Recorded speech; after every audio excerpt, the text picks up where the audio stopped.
Gold on the road travel സീരീസിൻ്റെ ഒരു refreshing എപ്പിസോഡിലേക്ക് എല്ലാവർക്കും സ്വാഗതം. ഇന്ന് നമ്മളുള്ളത് ഭയങ്കര ഒരു അടിപൊളി സ്ഥലത്താണ്. നമ്മളെ എത്തിയിട്ടില്ല, നമ്മളെ ഡെസ്റ്റിനേഷനിലോട്ട് പൊയ്ക്കൊണ്ടിരിക്കുന്നുള്ളൂ. അപ്പോൾ ഈ ഒരു ലൊക്കേഷൻ കണ്ടപ്പോഴത്തേക്കും ഇവിടെ നിർത്തി ഈ സംഭവങ്ങളും ഈ ഭംഗിയും ഈ ചീവീടിൻ്റെ ശബ്ദമൊക്കെ നിങ്ങൾക്കൊന്ന് കേൾപ്പിച്ച് തരാമെന്ന് വിചാരിച്ച് ഇവിടെ ഇറങ്ങിയതാണ്. അപ്പം എന്താ, തിരുവനന്തപുരം ജില്ലയിലെ ഏറ്റവും ഉയരം കൂടിയ സ്ഥലം 1100 അടിയുള്ള ഒരു സ്പെഷ്യൽ സ്പോട്ടിലോട്ടാണ്, ഒരു റിഫ്രഷിങ് സ്പോട്ടിലോട്ടാണ് നമ്മൾ ഇന്ന് പോകാൻ പോകുന്നത്. എന്താ പറയുക, രണ്ട് സൈഡും ഫുൾ പച്ചപ്പും മരങ്ങളും ഒക്കെ.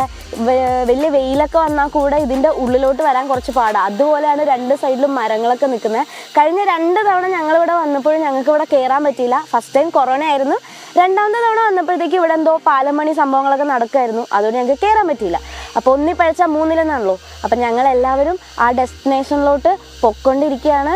അപ്പം എന്തായാലും ഏതാണ് സ്ഥലം, ആ സ്ഥലത്തെ വിശേഷങ്ങളൊക്കെ നമുക്ക് അവിടെ ചെന്നിട്ടറിയാം. അപ്പം നമുക്ക് പയ്യെ ഇവിടുന്ന് പോവാം.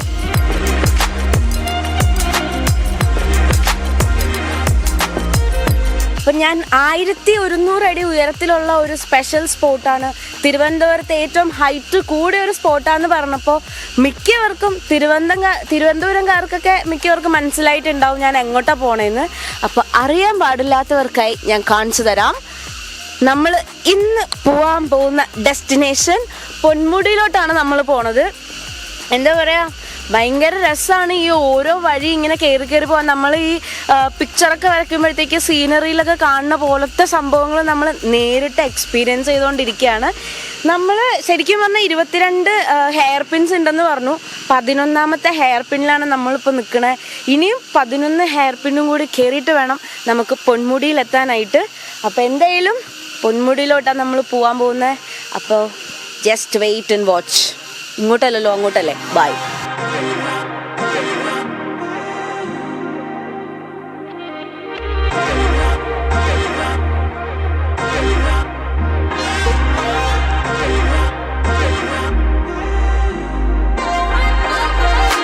നമ്മുടെ നഗരത്തിൻ്റെ ഭയങ്കര തിരക്കുകളിൽ നിന്നൊക്കെ മാറി പ്രകൃതി ഭംഗിയും ശുദ്ധവായും ഈ തണുപ്പൊക്കെ ആസ്വദിക്കാൻ പറ്റിയ കേരളത്തിലെ തന്നെ ഏറ്റവും റയർ സ്പോട്ടുകളിലൊന്നാണ് പൊന്മുടി.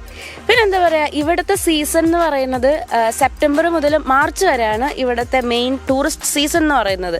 ഈ തണുപ്പും സംഭവങ്ങളൊക്കെ അപ്പോഴാണ് ആസ്വദിക്കാൻ പറ്റുകയെന്ന് പറയാം. പക്ഷേ ഇപ്പോൾ രാവിലെ സമയം ഒരു 10 മണിയായിട്ടുണ്ട്. പക്ഷേ ശരിക്കും ഒരു മോഡറേറ്റ് ക്ലൈമറ്റാണ്. വർഷം ഫുൾ ഇവിടെ ഈ ഒരു മോഡറേറ്റ് ക്ലൈമറ്റാണ്, തണുപ്പുള്ള ക്ലൈമറ്റാണ്. ഞാൻ പറഞ്ഞ പോലെ തന്നെ രണ്ട് സൈഡിലും ഫുൾ മരങ്ങളൊക്കെ തിങ്ങിക്കണോണ്ട് ശരിക്കും ഒരു പന്തലിട്ടേക്കണ പോലെയാണ്. ഈ വെയിലൊക്കെ വന്നാൽ തന്നെ റെയറായിട്ടൊരു കുഞ്ഞു സ്പോട്ടിൽ വന്നു. പക്ഷേ ബാക്കി ഫുൾ തണുപ്പാണ്. ശുദ്ധവായു ശ്വസിക്കാൻ നമുക്ക് ഈ നഗരത്തിൻ്റെ വെടിയും പുകയൊക്കെ മാറ്റി ശുദ്ധവായു ശ്വസിക്കാൻ നമുക്ക്. അതാണ് ഈ പൊന്മുടിയുടെ ഏറ്റവും വലിയ സ്പെഷ്യാലിറ്റി. ഞാൻ ഓരോ സ്പോട്ട് എത്തുമ്പോൾ അവിടുത്തെ ഭംഗി കണ്ടിട്ട് ഇറങ്ങി അവിടെ നിന്ന് നിങ്ങൾക്ക് എന്തെങ്കിലും ഇൻഫോർമേറ്റീവ് ആയിട്ടുള്ള സംഭവങ്ങൾ പറയാൻ വേണ്ടി ഇറങ്ങാണ്. പക്ഷെ ശരിക്കും എൻ്റെ ഉദ്ദേശം ഇവിടെ നിന്ന് കുറച്ച് ഫോട്ടോ എടുക്കുക, പോവുക, നിങ്ങളെ കാണിക്കുക. അപ്പോൾ എന്തായാലും നമുക്ക് പോവാം. നമ്മളിപ്പോൾ എത്രയോ 16 17ാമത്തെ ഹെയർ പിന്നിലെത്തി. അപ്പോൾ ഇനി വെറും 3-4 ഹെയർ പിന്നുകൾ കൂടി കഴിഞ്ഞാൽ നമ്മൾ പൊന്മുടിയിലെത്തും. അപ്പോൾ ബാക്കി വിശേഷങ്ങൾ അവിടെ വന്നിട്ട് പറഞ്ഞുതരാം.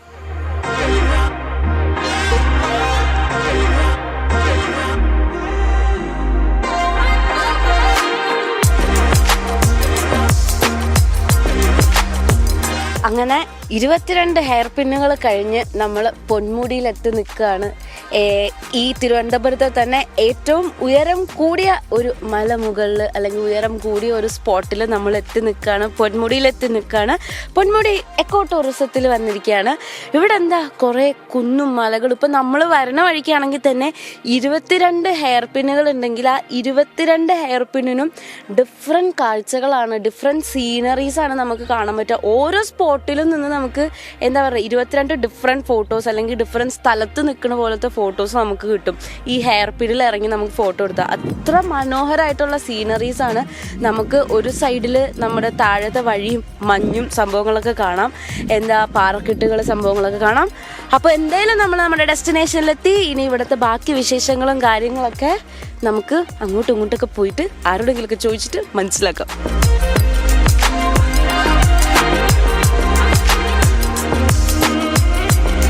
അപ്പൊ എന്തായാലും നമുക്ക് ഇവിടുത്തെ വിശേഷങ്ങൾ കൂടുതൽ അറിയാൻ നമുക്ക് ഇവിടത്തെ ഒരു ചേട്ടനെ കിട്ടിയിട്ടുണ്ട്, രാജു ചേട്ടൻ അല്ലേ? അപ്പൊ നമുക്ക് ചേട്ടനോട് ചോദിക്കാം. ചേട്ടാ, എങ്ങനെയാണ് ഈ പൊന്മുടിക്ക് എന്താ പറയാ, എന്താണ് പൊന്മുടിയുടെ ഐതിഹ്യം, ചരിത്രം, എന്താ സംഭവങ്ങള്? ചരിത്രം എന്ന് വെച്ചാൽ അവിടുത്തെ സീതാതീർത്ഥം എന്ന് പറഞ്ഞൊരു സ്ഥലമുണ്ട്. അവിടെ രാമക്ഷേത്രം അമ്പലമുള്ളത്. അവിടെ വെച്ച് ആളുകളും പലരും ആദിവാസികളാണ് അവിടെ കൂടുതൽ വന്നുകൊണ്ടിരുന്നത്. പിന്നെ എല്ലാവരും വരും. അവിടെ മകരം 1-നാണ് ഇവിടുത്തെ ഉത്സവം. അങ്ങനെ എല്ലാ ഇതും ടൂറിസ്റ്റ് കേന്ദ്രം തുടങ്ങിയപ്പോൾ കണ്ടമാനം ആളുകൾ വരാൻ തുടങ്ങി. ടൂറിസ്റ്റ് പ്ലേസ് ആയിട്ട് 2005 തൊട്ട്. അത് ശരിക്കും ആയത് 2007 തൊട്ടാണ്. ആൾക്കാരൊക്കെ കൂടുതൽ വരാൻ തുടങ്ങി അല്ലേ?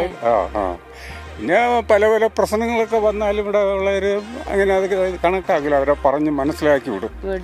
അവര് ചിലര് കേൾക്കുന്നവരോട്ട് കേൾക്കാത്തവരുണ്ട്. ഇപ്പൊ മനുഷ്യരില്ലേ, അങ്ങനെ.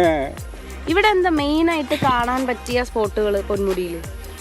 കാണാൻ പറ്റിയത് പൊന്മുടിയിൽ മലകൾ ഇത് തന്നെ. അതുകൊണ്ട് ടവറൊക്കെ ഇരിക്കുന്നു. അവിടെ ഇപ്പുറത്തുണ്ട് വ്യൂ പോയിന്റ്, ഇവിടെ താഴെ ഉണ്ട്.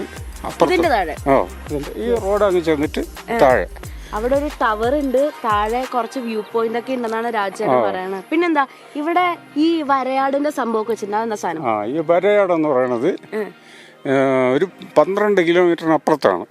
അവിടെ ഒരു മല കാണുന്നില്ല, നമ്മൾ വരുമ്പോ കാണും. അവിടെ ഇത് ട്രക്കിംഗ് ആണ്. ഓക്കെ. അപ്പൊ അഡ്വഞ്ചറസ് സ്പോട്ടുകളും ഉണ്ട്, പാർക്ക് അങ്ങനത്തെ സംഭവങ്ങളൊക്കെ അല്ലേ? അവിടെ മല പോകണമെങ്കിൽ ഒരു അവിടെ താഴെ ഗേറ്റിൽ പറയും, ഇത്ര മണിക്ക് വന്നാൽ നിങ്ങൾക്ക് അവിടെ അത് കറക്റ്റ് ഇതിനെ കാണാം. ഇതിനെ കാണാം. ഒരു 10 മണിയായൊക്കെ പിന്നെ ഇത് കാണാൻ നോക്കില്ല, എല്ലാം പാറയ്ക്കകത്ത് പൂക്കള്. ഇവിടെ മെയിൻ ആയിട്ടുള്ള മൃഗം എല്ലാം ഉണ്ട്. കാട്ടുപോത്തുണ്ട്, മാനുണ്ട്, കരടിയുണ്ട്, പുലിയുണ്ട്. എല്ലാം വരും. ഇവിടെ വരും. ഇവിടെ അതുകൊണ്ടാണ് ഇവിടെ ആളുകളെ നിർത്താത്തത്. 6-7 മണിയാകുമ്പോ മഞ്ഞ് വന്ന് മൂടിക്കളയും. അപ്പൊ നമുക്ക് നേരിട്ട് പെട്ടെന്ന് കാണാൻ പറ്റും. അതുകൊണ്ടാണ് ഇവിടെ ഗൈഡുകളെ വിട്ട് അവരെ ഇറക്കി വിടും. എത്ര മണി വരെ? ഇവിടെ 6 മണി ലാസ്റ്റ്. 6 മണി വരെ. 6 മണി വരെ ഉള്ളൂ. രാവിലെ എത്ര മണിക്കാണ്? രാവിലെ 8 മണി. 8 മണി തൊട്ട് 6 മണി വരെയാണ് ഇവിടുത്തെ ടൂറിസ്റ്റുകൾക്ക് വേണ്ടി നമ്മുടെ പൊന്മുടി ഓപ്പൺ ആക്കി കൊടുക്കുക അല്ലേ? അത് കഴിഞ്ഞ ഭീകരന്മാരായ കരടികളെ ബാക്കി മൃഗങ്ങളെയൊക്കെ നമ്മള് അറ്റാക്ക് ചെയ്യേണ്ടി വരും അല്ലേ? ഇന്നലെ ഇവിടെയൊക്കെ ഇറങ്ങി നടന്നിരുന്നുണ്ട്. കാട്ടുപോത്തും ഇതൊക്കെ ഇറങ്ങി നടന്നിരുന്നു. രാജേട്ടൻ ഇവിടെ ഉണ്ടാവോ രാത്രി? ഞങ്ങള് വൈകുന്നേരം 5:30 മണിയാകുമ്പോ പിന്നെ വേറെ ആളുകൾ വരും, ഷിഫ്റ്റ് പോലെ അല്ലേ? പിന്നെ പോലീസ് വരും, ഫോറസ്റ്റ് വരും, എല്ലാരും വരും. രാത്രി ഇവിടെ ആളുകൾ കാണും. പിന്നെ നമ്മ സാധാരണ വിടില്ല ഇങ്ങോട്ട്. 6 മണി കഴിഞ്ഞ് ഫോറസ്റ്റ് ഗാർഡും ആൾക്കാരൊക്കെ മാത്രമേ. മൃഗങ്ങളത് കൊണ്ടാണ് ഇവിടെ ഇതുവരെ അങ്ങനെ ഒരു പ്രശ്നം ഉണ്ടായിട്ടില്ല. മൃഗങ്ങളും ശല്യമായിട്ട് ഉണ്ടായിട്ടില്ല. അത് ഉണ്ടാവാതിരിക്കാനാണ് രാത്രി പകൽ ഇവിടെ ആള് നിൽക്കുന്നത്. ഓക്കെ. അപ്പൊ ഇതൊക്കെയാണ് നമ്മുടെ പൊന്മുടിയുടെ വിശേഷങ്ങൾ അല്ലേ രാജാ? ഓക്കെ. അപ്പൊ എന്തായാലും താങ്ക് യു. ഞങ്ങൾ അതൊക്കെ ഒന്ന് ചുറ്റി കണ്ടിട്ട് വരാം.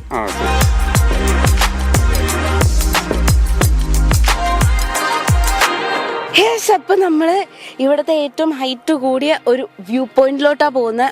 അവിടെ നിങ്ങൾക്ക് കാണാൻ പറ്റുമെന്ന് എനിക്കറിയില്ല. അവിടെ കുറെ ഒരു ബിൽഡിങ് പോലത്തെ ഒരു സംഭവമൊക്കെ കാണാം. അതിന്റെ മേലെ നിന്നാൽ നമുക്ക് ഈ കംപ്ലീറ്റ് വ്യൂ, ഇവിടുത്തെ പൊന്മുടിയുടെ കംപ്ലീറ്റ് വ്യൂ കാണാൻ പറ്റുന്നതാണ് നമ്മളോട് ഇവിടുത്തെ ചേട്ടന്മാരൊക്കെ പറഞ്ഞത്. ഇവിടെ നമുക്ക് കയറി പോകുന്നത് എളുപ്പമാവാൻ വേണ്ടി കോൺക്രീറ്റ് ഒക്കെ ചെയ്തിട്ടിട്ടുണ്ട്. എന്തായാലും നമുക്ക് മേലെ പോയിട്ട് ബാക്കി വിശേഷങ്ങൾ കാണിച്ചു തരാം.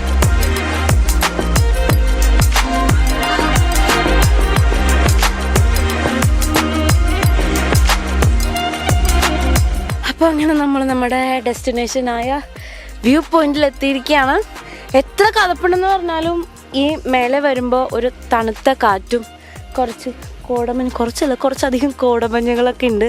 അപ്പോൾ ഈ തണുത്ത കാറ്റടിക്കുമ്പോൾ ഞാൻ നേരത്തെ പറഞ്ഞ പോലെ ഒരു റിഫ്രഷിങ് എപ്പിസോഡെന്ന് പറഞ്ഞ പോലെ ഭയങ്കര ഒരു റിഫ്രഷിങ് ഫീലാണ് നമുക്ക് കിട്ടുക. ഇതാണ് മേലെ നിന്ന് താഴെ നോക്കുമ്പോൾ വ്യൂ. നമ്മൾ വന്ന വഴിയൊക്കെ ശരിക്കും വരച്ച് വെച്ചേക്കണ വെള്ള സംഭവം കൊണ്ട് വരച്ച് വെച്ചേക്കണ പോലെ ഉണ്ട്. ഞാൻ ശരിക്കും gold on the road travel സീരീസിൻ്റെ നമ്മൾ പോയിരിക്കണ മിക്ക സ്ഥലങ്ങളിലൊന്നും ഞാൻ പോയിട്ടില്ല. പക്ഷേ ഇവിടെ ഞാൻ നേരത്തെ വന്നിട്ടുണ്ട്. പക്ഷെ നേരത്തെ ഞാൻ വന്നപ്പോൾ എങ്ങനെയാണോ അതേപോലെ തന്നെ സെയിം പോലെ തന്നെയാണ് അത് ഇപ്പോഴും ഇരിക്കുന്നത്. വർഷങ്ങൾക്ക് ശേഷം ഇപ്പോഴും ഇത് മെയിൻറ്റെയിൻ ചെയ്യണവരെ ശരിക്കും സമ്മതിക്കണം. അപ്പം ഞാൻ എന്തായാലും ഇരിക്കാനുള്ളൊരു സ്പോട്ട് കണ്ടുപിടിച്ചിട്ടുണ്ട്. ഇന്ന് ഞാൻ കൊണ്ടുവന്നിരിക്കുന്ന സംഭവം ഗോൾഡ് നിങ്ങൾക്ക് പരിചയപ്പെടുത്തി തരാം. നിങ്ങളും അതിനു വേണ്ടി വെയിറ്റിംഗ് ആണ്. അപ്പോൾ ഇതൊക്കെയാണ് നമ്മുടെ പൊന്മുടിയിലെ വിശേഷങ്ങൾ. അപ്പോൾ എന്തായാലും നമുക്കിനി ഗോൾഡ് പരിചയപ്പെടാം.